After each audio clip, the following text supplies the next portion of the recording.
Welcome to Healthcare Insights for Filipinos. Reliable, evidence-based, and easy to understand health information. Empowering Filipinos through health knowledge.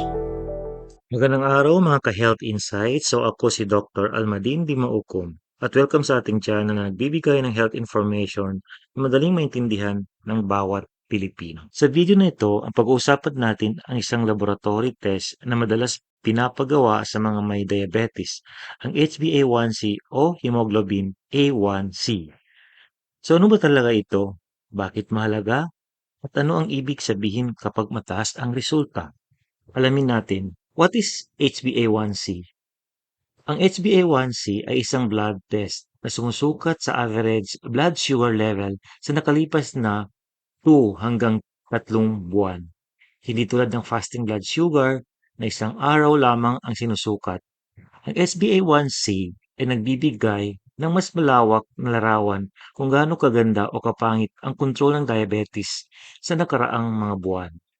Sa simpleng paliwanag, isipin ninyo ng fasting blood sugar ay parang isang litrato, samantalang ang HbA1c ay parang isang pelikula na nagpapakita ng blood sugar trend sa loob ng ilang buwan.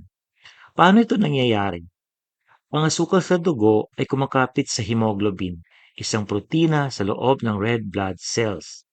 So habang tumatagal na mataas ang blood sugar, mas maraming asukal ang kumakapit sa hemoglobin.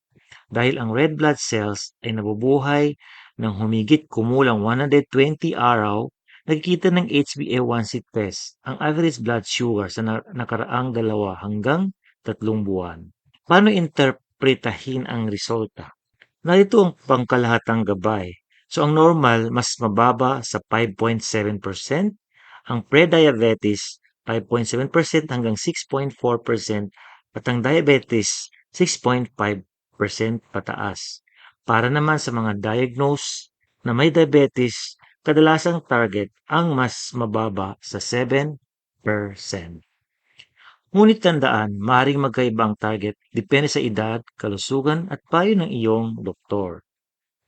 Bakit mahalaga ang HbA1c? Kapag mataas ang HbA1c sa mahabang panahon, tumataas ang panganib ng stroke, heart attack, kidney disease, pagkasira ng mata o paggabulag, nerve damage, sugat sa paa na mahirap gumaling. Kaya mahalagang bantayan at kontrolin ang HbA1c. So paano naman natin mapababa ang HbA1c? Narito ang ilang paraan. Sundin ang tamang pagkain, number 1 yan. Bawasan ang soft drinks, matatamis na pagkain, labis na kanin at tinapay. Dagdagan ang gulay, isda, lean meat and high fiber foods. So pangalawa, regular na ehersisyo. Kahit 30 minuto ng brisk walking 5 beses sa isang linggo ay malaking tulong. Pangatlo, inumin ng tama ang gamot. Huwag basta-basta tumigil o magbawas ng gamot nang walang payo ng doktor.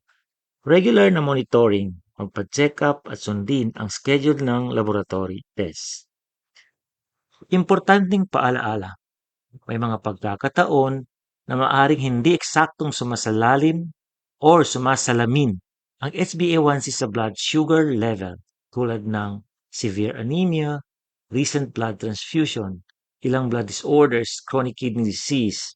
Kaya mahalaga pa rin ang konsultasyon sa inyong mga doktor para sa tamang interpretasyon ng resulta. So, ang conclusion natin dito or sa madaling salita, ang HbA1c ay isa sa pinakamahalagang laboratory test para sa mga may diabetes dahil ipinakita nito ang average blood sugar sa nakalipas na 2 hanggang 3 buwan. Kung ikaw ay may diabetes, alamin ang iyong HbA1c at pakipag-usap sa inyong doktor tungkol sa tamang target para sa iyo. Kung nakatulong ang video na ito, huwag kalimutang i-like, i-share at mag-subscribe sa ating channel na Health Insights for Filipinos. I-click din ang notification bell para updated kayo sa ating mga susunod na health topics. Ako si Dr. Almadin Dimaukom. Maraming salamat at ingat po tayong lahat. Disclaimer lang po, ang video na ito ay para sa health education lamang at hindi kapalit ng personal na konsultasyon sa inyong doktor.